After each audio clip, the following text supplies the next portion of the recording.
En juin 2022, Céline Dubois, une jeune femme de 23 ans, originaire de Lyon, a disparu dans des circonstances qui semblaient au premier abord rassurantes pour sa famille. Le dernier message reçu par sa mère, Isabelle, disait « Maman, je suis en sécurité. La fondation m'a aidé à partir. Je t'expliquerai tout bientôt. Je t'aime. » Ce message a été envoyé via Messenger à 15 h le 23 juin et c'était la dernière nouvelle de Céline. Son téléphone s'est éteint 10 minutes après l'envoi du message et n'est jamais revenu sur le réseau. Isabelle a essayé de l'appeler, lui a envoyé des dizaines de messages, a contacté les amis de sa fille, mais personne ne savait rien.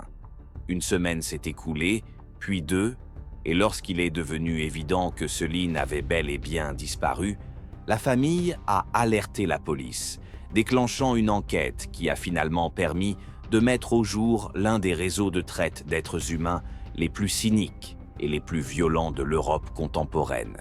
Céline était une jeune fille ordinaire, issue de la classe moyenne, qui avait grandi dans une famille aimante dans un quartier calme de Lyon. Après avoir terminé ses études secondaires, elle s'était inscrite à l'université pour étudier les relations internationales, rêvait d'une carrière dans la diplomatie ou dans des organisations internationales, s'intéressait aux cultures de différents pays et voyageait beaucoup. Ses amis la décrivaient comme une jeune fille intelligente, sociable et un peu naïve, qui voyait toujours le meilleur chez les gens et croyait en la bonté. Elle était très active sur les réseaux sociaux, où elle partageait des photos de ses voyages, ses réflexions sur l'actualité mondiale et ses projets d'avenir. Elle comptait environ 3000 abonnés, principalement des amis, des connaissances et des personnes qui partageaient son intérêt pour les voyages et la culture. En mars 2022, Céline a obtenu son diplôme universitaire avec mention et a décidé de prendre une année sabbatique avant de s'inscrire en master afin de travailler, d'économiser de l'argent et, comme elle le disait, de découvrir le monde au-delà des manuels scolaires. Elle a trouvé un emploi de serveuse dans un restaurant populaire du centre de Lyon, où elle travaillait le soir et le week-end, et pendant la journée, elle faisait des traductions pour une petite agence. Son salaire était modeste, mais Céline était enthousiaste et faisait des projets. Elle voulait économiser suffisamment d'argent avant l'été pour partir 3 mois en Asie du Sud-Est, visiter la Thaïlande, le Vietnam et le Cambodge, puis revenir et commencer un master à Paris. En avril 2022, Céline a rencontré Antoine Bernard, un entrepreneur de 38 ans qui fréquentait souvent le restaurant où elle travaillait. Antoine était toujours impeccablement habillé, venait dans une voiture de luxe, laissait de généreux pourboires et se comportait comme un homme cultivé et prospère qui savait se mettre en valeur. Il a commencé à discuter avec Céline, s'est intéressé à ses projets, lui a parlé de ses voyages d'affaires à travers le monde et peu à peu, une relation s'est nouée entre eux. Antoine s'est présenté comme le propriétaire d'une société d'importation d'articles de luxe, affirmant qu'il se rendait souvent au Moyen-Orient, en Asie et en Europe pour acheter des produits destinés à une clientèle fortunée. Il était charmant, attentionné, et ce qui était important pour Céline semblait sincèrement intéressé par sa vie et ses rêves, et ne cherchait pas simplement à l'impressionner par sa richesse. En mai, ils ont commencé à se fréquenter. Antoine invitait Céline dans des restaurants chers, l'emmenait passer le week-end en Provence, lui offrait des cadeaux qui n'étaient pas trop coûteux pour ne pas la mettre mal à l'aise, mais suffisamment bien choisis pour montrer qu'il s'intéressait à ses centres d'intérêt. Des livres sur les pays où elle voulait aller, des bijoux de style ethnique, des billets pour des expositions d'art contemporain. Céline était heureuse. Ses amies étaient un peu jalouses et lui disaient qu'elle avait de la chance d'avoir rencontré un homme aussi intéressant et brillant. Certes, certaines faisaient remarquer que la différence d'âge était importante et qu'il était étrange qu'un homme comme Antoine ne soit toujours pas marié et n'ait pas de relation sérieuse. Mais Céline balayait ses doutes en expliquant qu'il était simplement très occupé par ses affaires et qu'il n'avait pas encore rencontré la personne qui lui convenait. À la fin du mois de mai, Antoine a proposé à Céline de l'accompagner lors d'un voyage d'affaires à Dubaï. Il lui a dit qu'ils auraient des réunions avec des fournisseurs, mais qu'ils auraient aussi du temps libre pour visiter la ville, bronzer sur la plage et passer quelques jours dans un hôtel de luxe. Céline hésitait. Elle n'était jamais allée au Moyen-Orient, et même si l'idée semblait séduisante, quelque chose en elle la faisait douter. Elle en a parlé à sa mère, et Isabelle, bien que ravie que sa fille ait rencontré quelqu'un qui la traitait bien, s'est montrée prudente, demandant à Céline d'être attentive et de ne pas se précipiter dans des démarches aussi importantes. Finalement, Céline a décidé d'accepter, mais à condition que le voyage soit court, seulement 4 jours, du 20 au 24 juin, et qu'elle reste en contact permanent avec sa famille. Le 20 juin 2022, Céline et Antoine ont pris un vol Emirates depuis l'aéroport Lyon-Saint-Exupéry à destination de Dubaï. Céline était de bonne humeur. Elle prenait des photos à l'aéroport, écrivait à ses amis sur les réseaux sociaux, partageait ses impressions sur le salon de la classe affaires où Antoine avait acheté les billets. Ils sont arrivés à Dubaï tard dans la soirée, heure locale, et ont été accueillis par un chauffeur muni d'une pancarte qui les a conduits au luxueux hôtel Burj Al Arab, le célèbre hôtel 7 étoiles en forme de voile situé sur une île artificielle. Céline a été impressionnée par le luxe de la chambre, la vue sur le golfe Persique, le service qui anticipait tous les désirs des clients. Elle a appelé sa mère par vidéoconférence, lui a montré la chambre, lui a dit que tout était parfait, qu'Antoine prenait soin d'elle et qu'elle était heureuse. Les 2 premiers jours se sont déroulés comme dans un conte de fées. Antoine avait effectivement des rendez-vous professionnels, mais ils étaient tout courts et ils passaient la plupart de leur temps ensemble. Ils se promenaient dans les centres commerciaux, montaient à l'observatoire du Burj Khalifa, faisaient du yacht le long de la côte, dînaient dans des restaurants avec vue sur les fontaines et les gratte-ciel. Céline restait en contact permanent avec sa famille, envoyait des photos et tout semblait parfait. Mais le soir du 22 juin, quelque chose a changé. Antoine a dit à Céline qu'il avait un rendez-vous important lors d'une fête sur le yacht d'un de ses principaux clients, un riche cher, et qu'il serait bien qu'elle l'accompagne, car sa présence aiderait à faire bonne impression et à renforcer leur relation d'affaires. Céline n'avait pas très envie d'aller à une fête avec des inconnus, mais elle a accepté pour soutenir Antoine. La fête se déroulait sur un immense yacht amarré dans une marina privée. À leur arrivée, il y avait déjà beaucoup d'invités. Des hommes en costumes coûteux et en vêtements traditionnels arabes, des femmes en robes de soirée, dont la plupart étaient manifestement des mannequins professionnels ou des escortes. La musique jouait, le champagne et les cocktails coulaient à flot, l'atmosphère était détendue et même un peu libertine. Céline se sentait mal à l'aise, surtout lorsqu'elle remarqua que de nombreux hommes la regardaient ouvertement, et qu'Antoine, au lieu de rester à ses côtés, s'était plongé dans une conversation avec un groupe d'Arabes en costume d'affaires et ne lui prêtait presque aucune attention.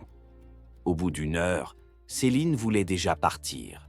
L'un des invités, un homme âgé avec un fort accent, qui s'est présenté comme un ami de la famille du Cher, a insisté pour lui parler, lui a proposé un verre, a posé sa main sur sa taille, et lorsqu'elle a poliment refusé et s'est éloignée, il l'a suivie. Céline a trouvé Antoine et lui a dit qu'elle voulait rentrer à l'hôtel, qu'elle ne se sentait pas à l'aise. Antoine était visiblement agacé. Il a répondu qu'il ne pouvait pas partir si tôt, que ce serait impoli, et lui a demandé de patienter encore un peu. Céline a accepté, mais son inquiétude grandissait à chaque minute qui passait. Elle est sortie sur le pont pour prendre l'air, a sorti son téléphone et a écrit à une amie à Lyon. « Je veux partir d'ici. Quelque chose ne va pas. Ces gens sont bizarres. » C'est à ce moment-là qu'une femme s'est approchée d'elle et s'est présentée comme étant Leila, employée de la fondation caritative internationale Sanctuary, refuge ou salut, comme on l'appelait en russe. Leila était une femme élégante d'une 40aine d'années, impeccablement vêtue, qui parlait avec un léger accent, peut-être libanais ou égyptien. Elle a dit avoir remarqué que Céline semblait perdue et mal à l'aise, et lui a demandé si tout allait bien. Céline, reconnaissante de son intérêt, avoua qu'elle voulait partir, mais que son compagnon insistait pour rester. Leila hocha la tête avec compréhension et dit « Tu sais, je vois souvent des filles dans ta situation lors de ce genre d'événements. Beaucoup viennent ici avec des hommes qui leur promettent le paradis, mais la réalité est tout autre. Si tu as besoin d'aide ou simplement de conseils, voici ma carte de visite. Notre fondation aide les femmes qui se trouvent dans des situations difficiles ici, au Moyen-Orient. » Céline a pris la carte de visite sur laquelle était écrit « Sanctuary Foundation, Helping Women Find Freedom ».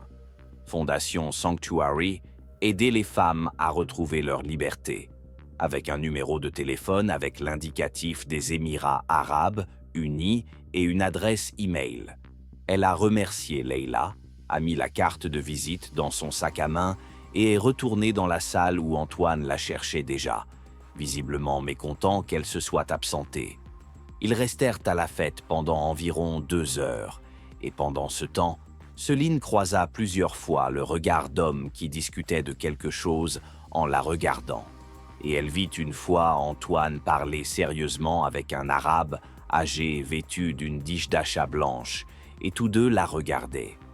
Quand ils sont finalement partis, il était déjà minuit passé, et sur le chemin de l'hôtel, Antoine était silencieux et tendu, très différent de l'homme charmant et attentionné qu'elle avait connu ces 2 derniers mois.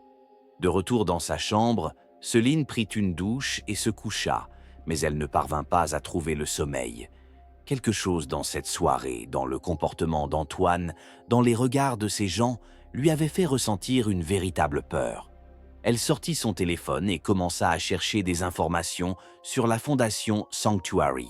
Sur leur site web professionnel, il était écrit que l'organisation existait depuis 2015, qu'elle aidait les femmes victimes de violences domestiques, de traite et d'exploitation au Moyen-Orient, qu'elle organisait leur évacuation vers des pays sûrs et leur fournissait une aide juridique et psychologique.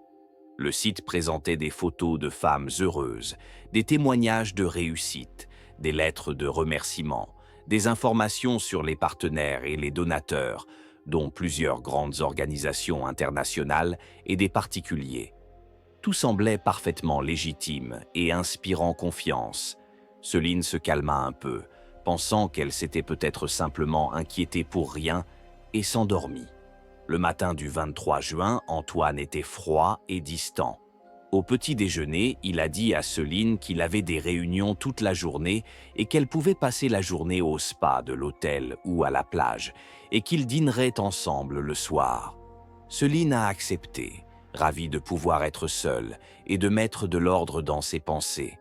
Après le départ d'Antoine, elle a essayé d'appeler sa mère, mais la communication était sans cesse coupée, soit à cause de problèmes d'Internet à l'hôtel, soit pour une autre raison. Elle est allée à la plage, mais n'arrivait pas à se détendre, repensant sans cesse à la fête de la veille. À l'heure du déjeuner, elle décida qu'elle voulait quitter Dubaï plus tôt que prévu, qu'elle ne se sentait plus en sécurité avec Antoine et qu'elle devait trouver un moyen de rentrer chez elle par ses propres moyens. Céline retourna dans sa chambre vers 2 heures de l'après-midi et découvrit qu'Antoine était déjà là, accompagné des 2 hommes qu'elle avait vus la veille sur le yacht. L'atmosphère était tendue et lorsqu'elle est entrée, les 3 hommes se sont tournés vers elle et il y avait quelque chose dans leur regard qui lui a glacé le sang. Antoine lui a dit avec un sourire hypocrite « Céline, je te présente mes associés. Ils ont quelques questions à te poser. » L'un des hommes, un arabe corpulent d'âge moyen, s'est approché d'elle et lui a pris la main.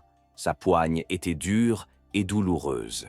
Céline a essayé de se dégager et a crié, mais le 2e homme lui a rapidement couvert la bouche de sa main et ils l'ont ramené dans la chambre en fermant la porte. Céline n'a jamais raconté en détail ce qui s'est passé ensuite, même après avoir été sauvée, mais d'après sa déposition à la police, elle a été retenue dans la chambre pendant plusieurs heures. On lui a demandé de se calmer et d'écouter. On l'a menacée de ne jamais revoir sa famille si elle ne coopérait pas. Antoine, abandonnant son masque de charmant homme d'affaires, lui a expliqué la situation réelle. Il travaille pour un réseau qui fournit des femmes à de riches clients au Moyen-Orient. Et Céline a été choisie par l'un de ses clients qui a vu ses photos sur les réseaux sociaux et était prêt à payer une somme importante. Elle devait être remise à cet homme le soir même, et si elle résistait, on la droguerait simplement et on l'emmènerait inconsciente. Antoine parlait calmement, sans émotion, comme s'il discutait d'une transaction commerciale ordinaire, et c'est précisément cette froideur, cette absence totale d'humanité dans ses paroles qui a bouleversé Céline plus que les menaces elles-mêmes. À un moment donné, alors que les hommes étaient distraits par la discussion des détails de la remise, Céline réussit à sortir discrètement son téléphone de son sac à main, qui était posé sur le fauteuil. Elle n'avait que quelques secondes et ne pouvait pas appeler sans attirer l'attention. Elle se souvint de la carte de visite de la fondation Sanctuary et trouva rapidement leurs coordonnées sur Internet. Les doigts tremblants, elle a envoyé un message à l'adresse e-mail du fonds. « Aidez-moi. Je suis retenue à l'hôtel Burj Al Arab, chambre 2314. Ils veulent me vendre. Je suis française, Céline Dubois.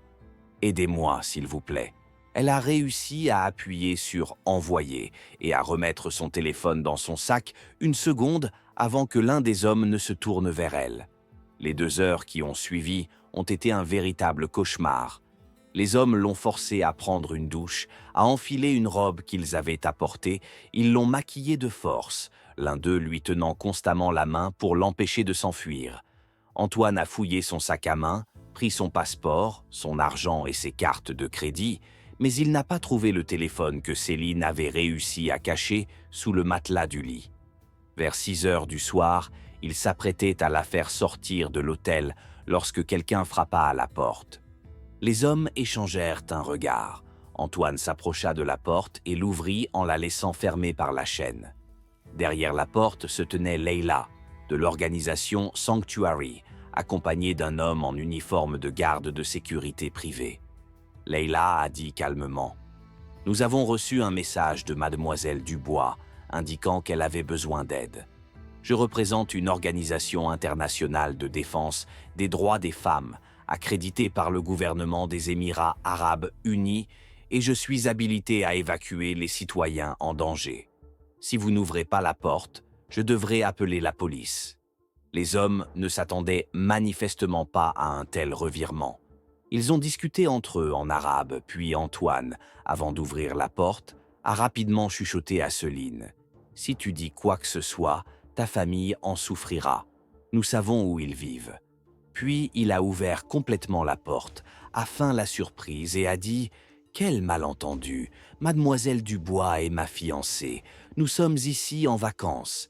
Elle est peut-être nerveuse à cause du mariage qui approche. » Leila est entrée dans la chambre, s'est approchée de Céline et lui a demandé doucement en français « C'est vous qui avez envoyé le message ?»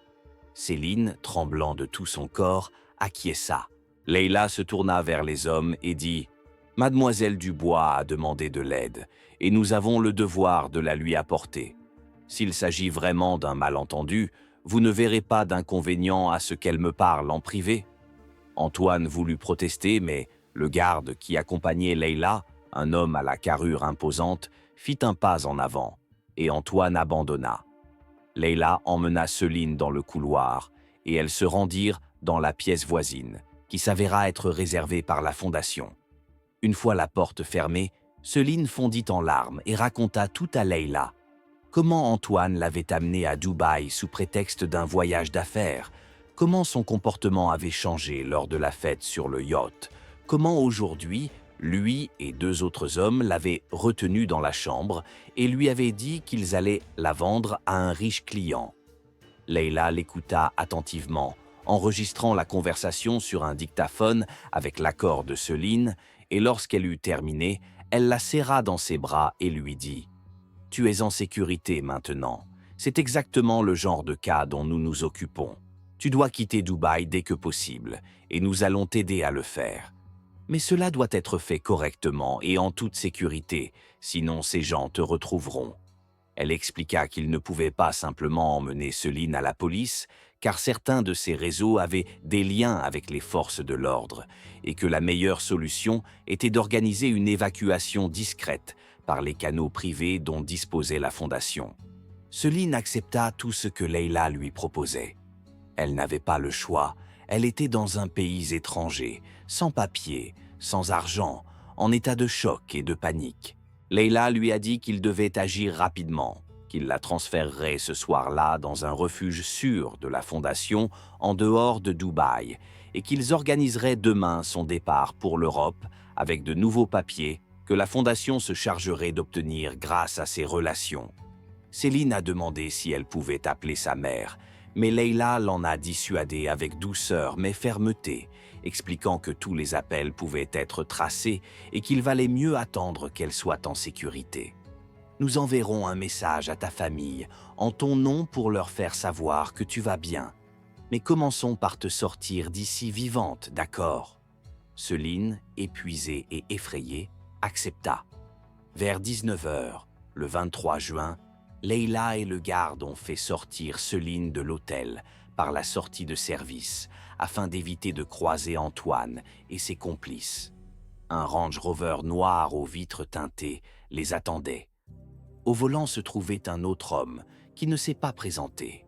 Céline s'assit à l'arrière avec Leila et la voiture démarra, quittant la ville en direction du désert. Pendant le trajet, Leila continua à rassurer Céline, lui donna de l'eau et lui proposa un comprimé contre les maux de tête, que Céline prit sans se méfier. Au bout de 20 minutes de route, Céline a commencé à ressentir une étrange somnolence. Ses paupières sont devenues lourdes et elle avait du mal à garder les yeux ouverts. La dernière chose dont elle se souvient avant de perdre connaissance, c'est le visage de Leila, qui est soudainement devenu froid et indifférent, et ces mots « Dors, ma chérie. Quand tu te réveilleras, tout sera différent. » C'est à ce moment précis, à 3 heures de l'après-midi, heure de Paris, que la mère de Céline, Isabelle, reçut ce message. « Maman, je suis en sécurité. La fondation m'a aidé à partir. Je t'expliquerai tout bientôt. Je t'aime. » Le message provenait du téléphone de Céline, mais c'était en réalité Leila qui l'avait envoyé à partir du téléphone confisqué à Céline. Isabelle était perplexe. Sa fille parlait d'une fondation, disait qu'on l'avait aidée à partir, mais de quoi s'agissait-il? Elle était en vacances à Dubaï avec Antoine. Que pouvait-il bien se passer? Isabelle a essayé de l'appeler, mais le téléphone de Céline était éteint. Elle lui avait envoyé plusieurs messages, mais sans réponse. Elle avait appelé Antoine, mais son numéro était également inaccessible. L'inquiétude grandissait, mais Isabelle essayait de se rassurer en se disant que puisque Céline avait écrit qu'elle était en sécurité, tout allait bien et qu'elle allait bientôt reprendre contact pour tout expliquer. Mais les jours passaient et Céline ne donnait toujours pas de nouvelles. Isabelle a appelé l'hôtel Burj Al Arab, mais on lui a répondu que les clients enregistrés sous les noms de Céline Dubois et Antoine Bernard avaient quitté l'hôtel le 23 juin sans laisser leurs coordonnées. Elle a contacté les amis de sa fille, mais personne ne savait rien. Le 28 juin, 5 jours exactement après la disparition de Céline, Isabelle a signalé la disparition de sa fille à la police de Lyon. Une enquête a été ouverte et les détectives ont rapidement établi qu'Antoine Bernard n'était pas celui qu'il prétendait être. Son vrai nom était Amin Haddad, un citoyen libanais titulaire d'un permis de séjour français, et il avait un passé criminel lié à la fraude et à la traite des êtres humains. Il était déjà connu d'Interpol comme suspect dans plusieurs affaires de disparition de jeunes femmes en Europe, qui avaient ensuite été retrouvées au Moyen-Orient dans des réseaux de prostitution forcée.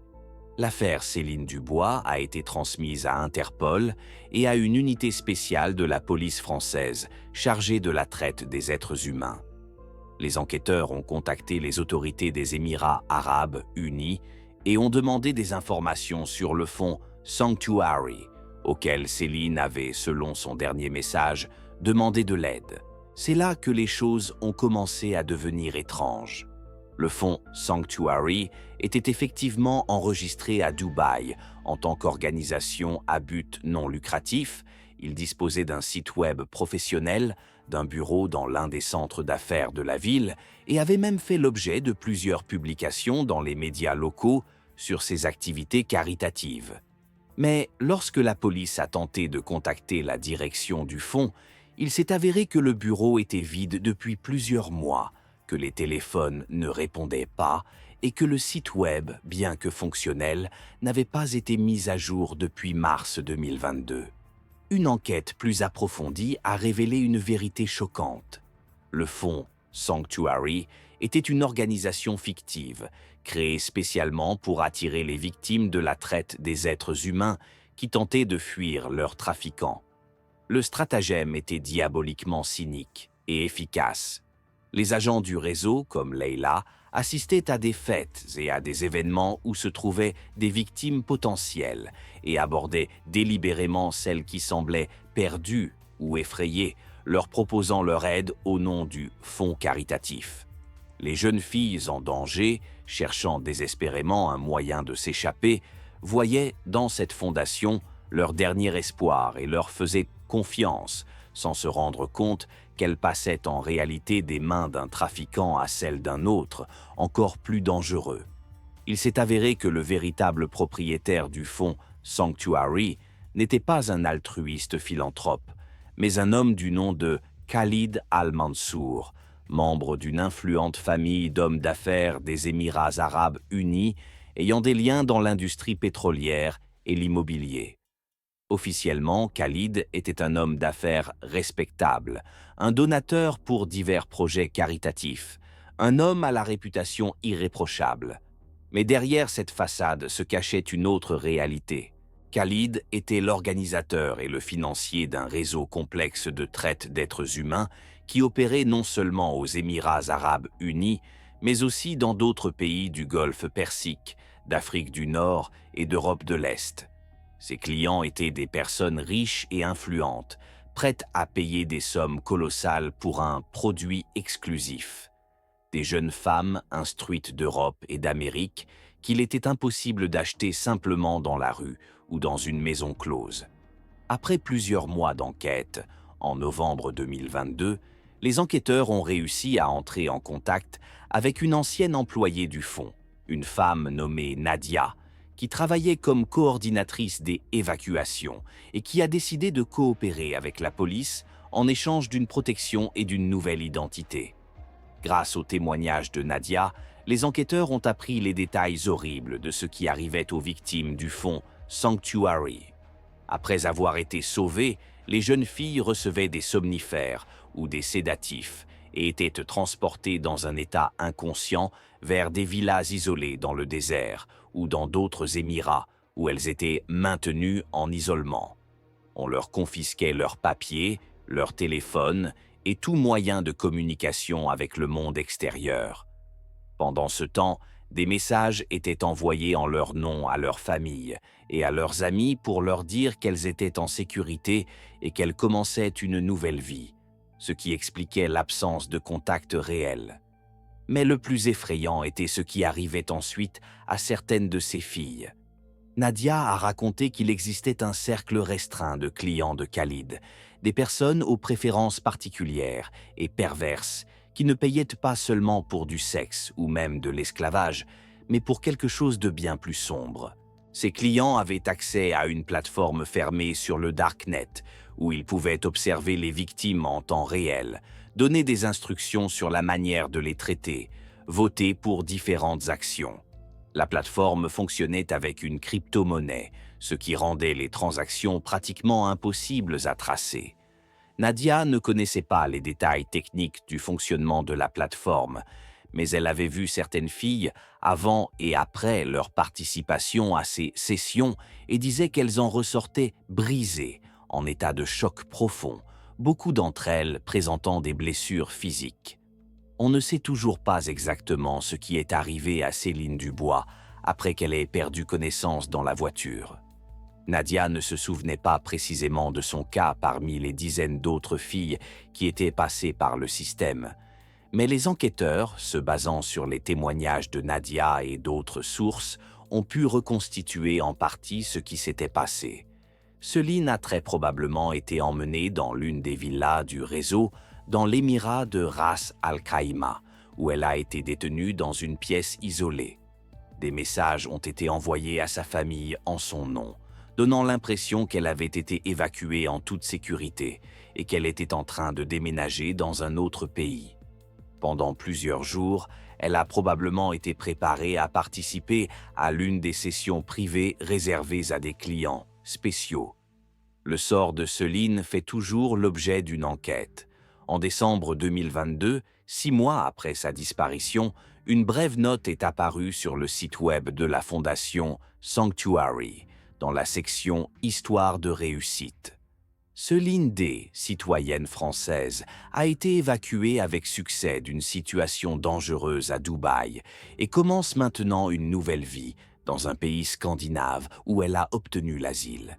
Nous lui souhaitons bonne chance dans ce nouveau départ. Ce message était daté du 28 juin 2022, 5 jours seulement après la disparition de Céline, et était la seule trace indiquant que le fonds souhaitait donner l'impression qu'elle avait été sauvée. Mais aucune preuve tangible que Céline soit en vie et se trouve en Scandinavie ou ailleurs n'a jamais été trouvée.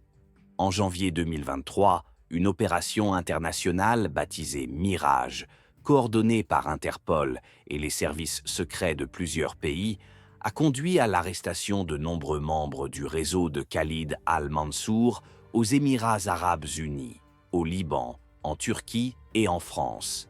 Amin Haddad, alias Antoine Bernard, qui se trouvait à Beyrouth au moment de son arrestation et préparait une nouvelle opération de recrutement de victimes, a été arrêté. Leila Hussein, coordinatrice des évacuations du fonds, et 17 autres personnes liées au réseau ont également été arrêtées. Khalid al-Mansour, utilisant ses relations et son influence, a réussi à quitter les Émirats arabes unis avant son arrestation et, selon les services secrets, se cache dans l'un des pays qui n'ont pas signé d'accord d'extradition avec la plupart des États occidentaux. Lors de la perquisition des villas et des locaux du réseau, des preuves de crimes ont été découvertes. Des ordinateurs contenant des enregistrements de transactions en crypto-monnaie, des correspondances avec des clients, des enregistrements vidéo que les enquêteurs ont qualifiés d'extrêmement inquiétants et témoignant de crimes graves contre l'humanité. 23 victimes de différents pays, France, Italie, Royaume-Uni, Russie, Ukraine, États-Unis, ont été identifiées, toutes des jeunes femmes âgées de 18 à 30 ans, qui ont disparu dans des circonstances similaires entre 2018 et 2022.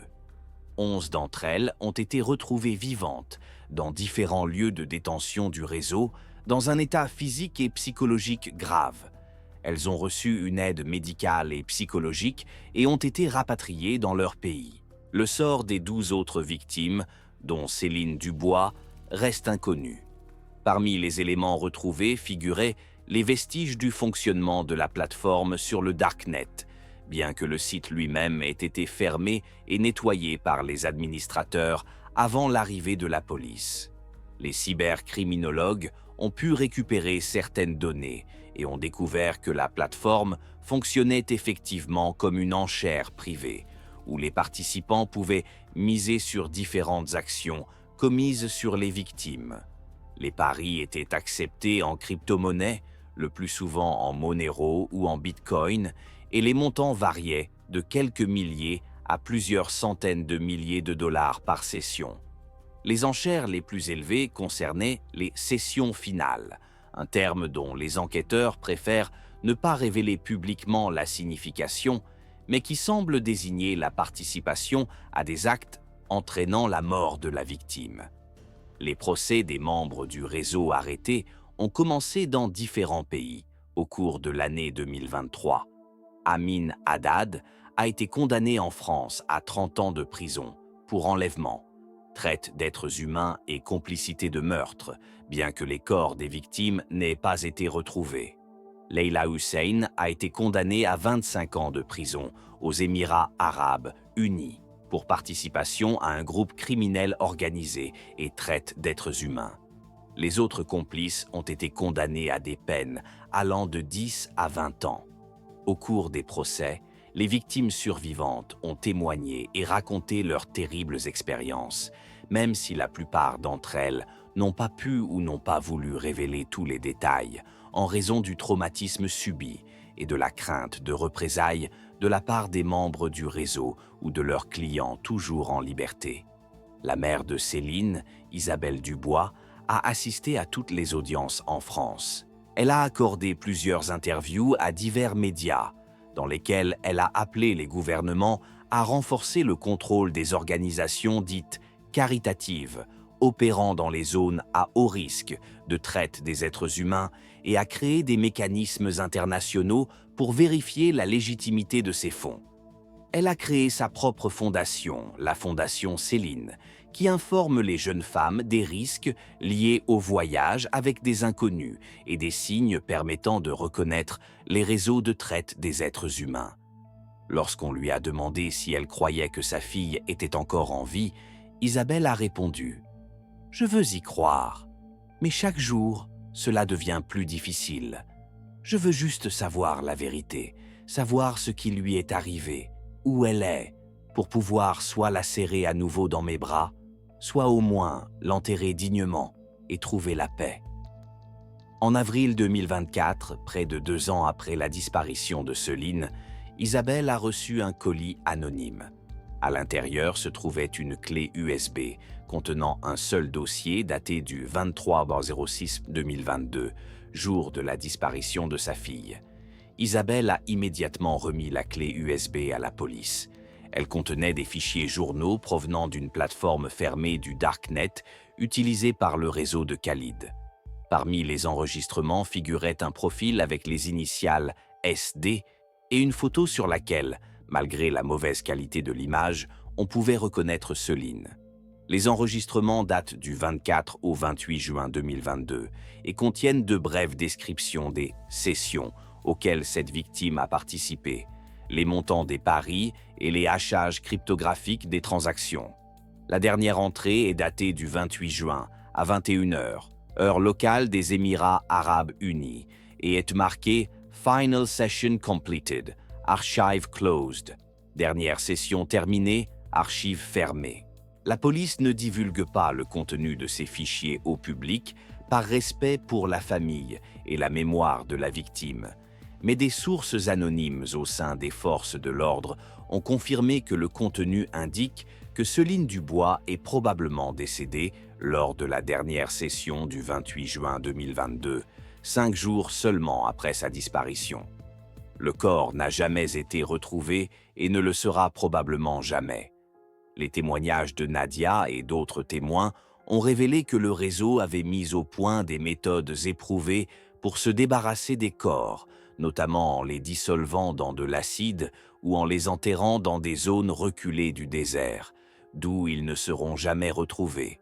Le 17 juillet 2024, jour qui aurait été le 25e anniversaire de Céline, un tribunal français l'a officiellement déclarée décédée, sur la base de l'ensemble des preuves présentées par l'enquête.